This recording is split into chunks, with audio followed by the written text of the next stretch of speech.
This is my art, but this is also my home. And I've realized that part of its story, part of the narrative here, but part of the missing key to our human story is the custodial side. When people visit here, I often say, you know, I spent 4 or 5 hours cleaning today, repairing, making sure that everything was beautiful for you to visit. And they don't understand, or they do understand finally, that the creative process, everyone wants to be creative, but they don't want the responsibility. They don't want the cleanup. And I realize that that's part of the key to why this is my home. Because art changes our frame of reference. It allows us to look at things not politically or for or against, but really if it's music in the frame of what does the music tell us? How does it make us feel?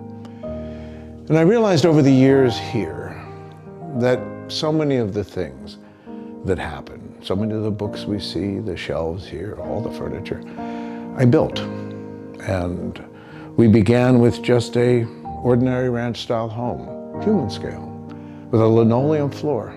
Nothing here, nothing in the room. And it tells me that part of the missing key to our human story is the custodial side, meaning that home is where you don't get out of responsibility. And here, as we ascend into this painted library, into the hieroglyph of the human soul, it's connected to home. So we ascend, but we don't leave. We actually move into the library. The librarian then says, do you see your story? Your human story is all of these stories because they're part of the human story. So that's a custodial responsibility, not simply to yourself, but to the human story.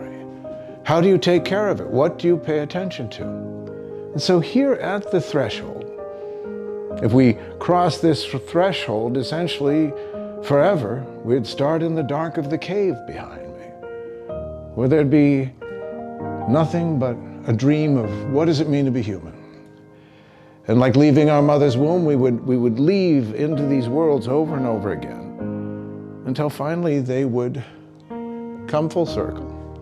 Our cats would join us and reveal the sense that we really are not in time as much as we are in community. That all of the books in the library, all the stories here, tell us that no one got out of the condition. No one got out of the century they were in, or the body they were in, or the name of the story they were participating as. But they realized at some point, and this is really the beauty of home, of finally returning to oneself as first technology. Meaning that what is it I tell when I tell the stories to those I love? Is it my hatred? Is it my anger? Is it my resentment? Or as I realize the world is afire with all of those things, so where can I, if anywhere, grow a garden? Where, if I have any place, can I choose to say, at least here, allow this to be important to me? It doesn't have to be to you, but it is to me. And I feel that's the missing intimacy. How we are with those we love, not when we're trying to convince them or fight with them, but really when we look in their eyes. And we're so grateful to be on this journey that no matter how much gold, no matter how much possibility was laid at our feet, we'd say, I want to hold them.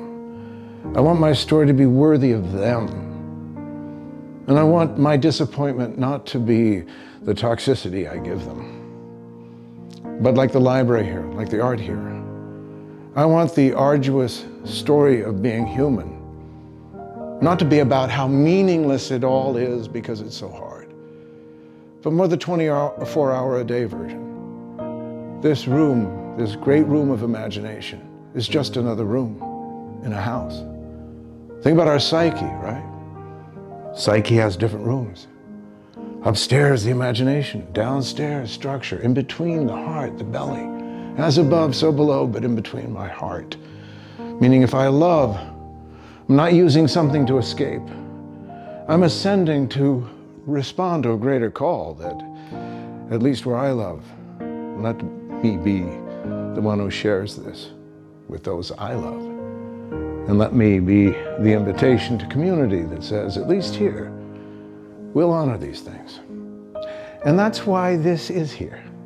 And I know that's why I am here as a type of threshold guardian, to realize that the last place we're looking is where we love.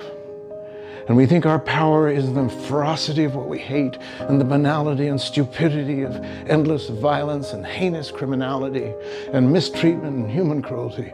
Of course. But look at the library. That is in every book. It's always been outrageous. But the genius of who we are, the alchemy of who we are, is we have always realized that the wearying story of the outer world exhausts us, and we cannot convince the neighbor or another of anything. But at least here, like a gardener, at least here, I will grow these things. And that's the magic here.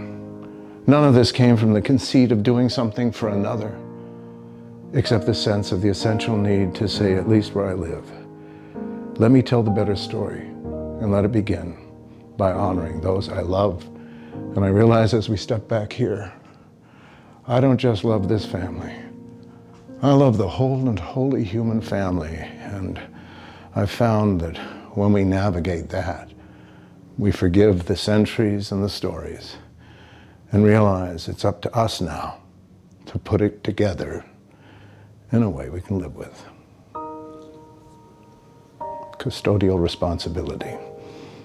You have to clean the floors. You have to do the work. And you can only see the revelation after a lifetime of commitment.